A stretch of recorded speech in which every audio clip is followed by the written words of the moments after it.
Summer వచ్చిందంటే చాలు మా ఇంట్లో ఈ మొహబ్బత్ కా షర్బత్ వారానికి 2-3 సార్లైనా సరే చేస్తూ ఉంటాను. మా పిల్లలు పాలు తాగడానికి ఇష్టపడరు. కానీ ఈ మొహబ్బత్ కా షర్బత్ అయితే ఖచ్చితంగా ఇష్టంతో తాగుతారనమాట. ఇంకా వాళ్ళ కోసం అయితే ఖచ్చితంగా చేయాల్సిందే. అందుకనేసి దీనికోసం వాటర్ మిలన్‌ని చిన్న చిన్న పీసెస్‌లోకి కట్ చేసేసుకోవాలి.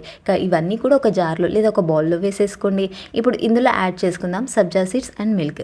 సబ్జా సీడ్స్‌ని ముందుగానే నానబెట్టుకోవాలి. ఇవి నానిన తర్వాత బాగా ఉబ్బుతాయి కదా! ఇంకా అప్పుడు వాటిని మనము ఈ వాటర్ మిలన్‌లో వేసేసుకోవాలి. మిల్క్ యాడ్ చేసుకోండి. మిల్క్ వచ్చేసి చిల్డ్‌గా ఉండాలి. సో, నార్మల్ మిల్క్ అయినా సరే, మిల్క్ వేడి చేసి చల్లగా చేసుకున్నదైనా సరే వేసేయొచ్చు.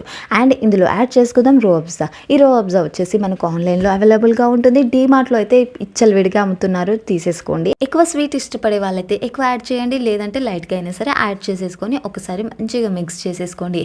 ఐస్ క్యూబ్ యాడ్ చేయాలనుకునే వాళ్ళైతే ఇప్పుడు యాడ్ చేసేసి మిక్స్ చేసేయండి. నేనైతే ఇది చిల్‌గా ఉందనేసి ఏం యాడ్ చేయలేదనమాట. ఇంకా సర్వ్ చేసేద్దాము. సర్వ్ చేయడానికి ముందు మనలో ఉన్న టాలెంట్‌ని పిల్లలకి చూయించాలి కాబట్టి వాటర్ మిలన్‌ని జస్ట్ అలా కట్ చేసేసి దీన్ని కొంచెంగా డెకరేట్‌గా ఇలా చేశాననమాట. చూడ్డానికి కూడా చాలా బాగుంది. పిల్లలకి కూడా కొత్తగా అనిపిస్తుందనమాట.